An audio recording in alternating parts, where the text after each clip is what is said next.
went beyond green and blue, is it conceivable that there could be a truly independent presidential candidate in 2016? That is someone who's not split off from the KMT or split off from the DPP, but is truly kind of coming from a different direction. Tom, let's start with you. Okay, let me take two. One is what strategy will Beijing follow for the 2016 election? I think it'll be reactive rather than proactive. I think the goal is to avoid anything that rekindles Taiwan. That I think they've got to be basically pleased by the extent to which Chengdu has disappeared as an issue. That to state it in an almost facetious way, Taiwan doesn't have to be coming toward the mainland. It just has to not be drifting away.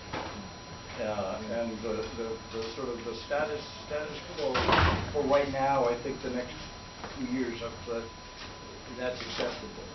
It links to my answer to what would trigger the use of force.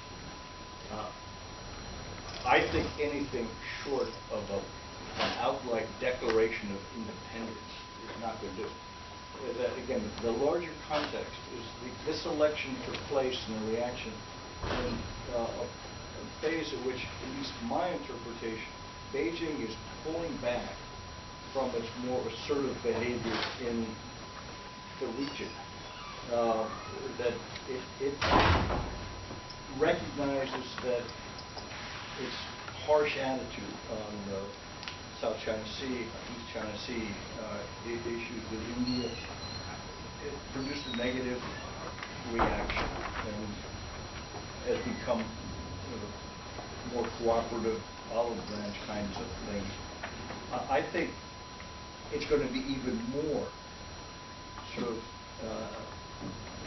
eager to demonstrate that folks on Taiwan don't have to be afraid of the mainland and try to demonstrate some positive benefits rather than defeat independence or deflect independence with threats of force. I think there's such a low likelihood under the current circumstances as to not be what we want. Okay. What do you want to over? Okay. Over to the two of you.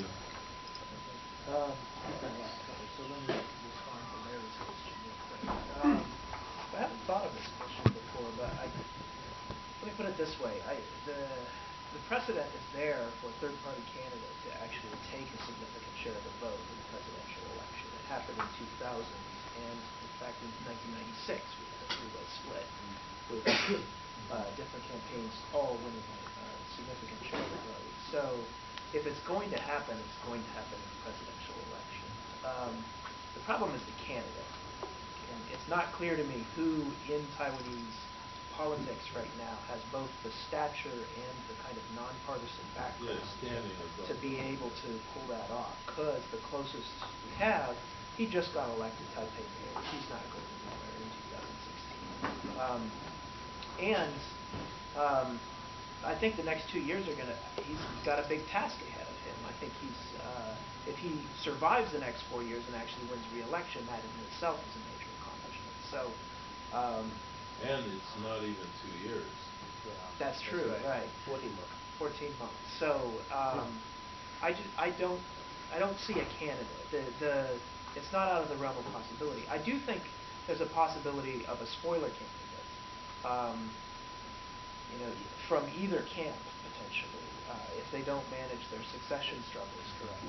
And I think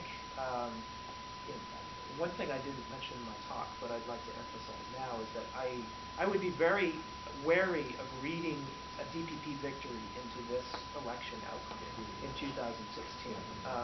What I think this suggests is that we're starting with a level playing field. It's a coin flip. To the extent this election has an impact on 2016, it's going to be indirect through the succession struggle. Tsai Ing-wen comes out of this in a stronger position. Almost certainly now will get the DPP nomination if she wants it for 2016, because she's the midwife of this victory. And on the KMT side, there's going to be a free-for-all now for the KMT chairmanship, for control of the party. It's not clear if Zhu Lilun in New Taipei City is even interested in running in 2016 now, or whether he's going to bide his time for a most propitious opening. Indirectly, I think the DPP is better positioned to have all their ducks in a row going into this election cycle than the KMT. The KMT has traditionally had a lot of trouble in these open seat elections where there's no presumed heir to the throne. And we saw in 2000s how that split, and voters will follow renegade candidates very easily.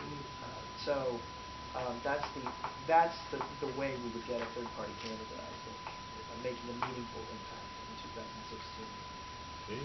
Yeah, I agree with Greg. The third-party candidate, well, it's a very interesting question. The third-party candidate, looking back to 2000, the Jan Song got a lot of vote because he got supporters from Han Blue campaign, basically.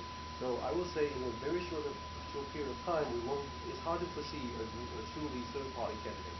But we got one, the rising star in Taipei City. Well, he got a pass in front of him.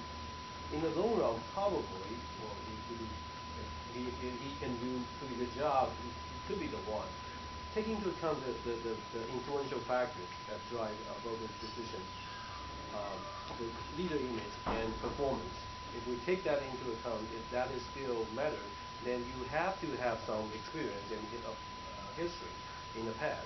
So if we take that into account, then, as I said, in the short run, it's hard to see truly a third-party candidate. But in the long run, it's possible. It could happen. Also, respond to your question. Well, for younger generation, as I stressed, because I'm young. Well, we've been educated. We've been educated. As long as we have status quo, we'll be safe. So we don't really consider a military threat. We don't really worry about military threat because if you ask younger generation, they don't actually consider that. They believe, we've been educated, we've been told, well, maintain status quo is the best choice. And we believe that. We believe maintain status quo, we will be safe. So most people, especially younger generation, they believe as long as we don't fight for independence, then we should be safe. So the response to your question, well, we like to see, we believe that, as I said, we believe that. And also for China, as Tom just mentioned, in the future, China will consider how to sustain and how to make sure that Taiwan will, 85% Taiwanese voters will still believe this, maintain status quo. It's not unification and independence. From China's perspective, how to maintain this, how to remain this. Most people in Taiwan like to see maintain status quo. That's what they want to see. Maintain status quo is the purpose. It's the goal for China now because Taiwan public opinion is already shifted. Maintain status quo is the best for China now. So I can't foresee they're going to use military force. Best for China, best for Taiwan. Exactly. So, That's right. I knew this would be a great and really fascinating panel, and it has been. So please join me in thanking all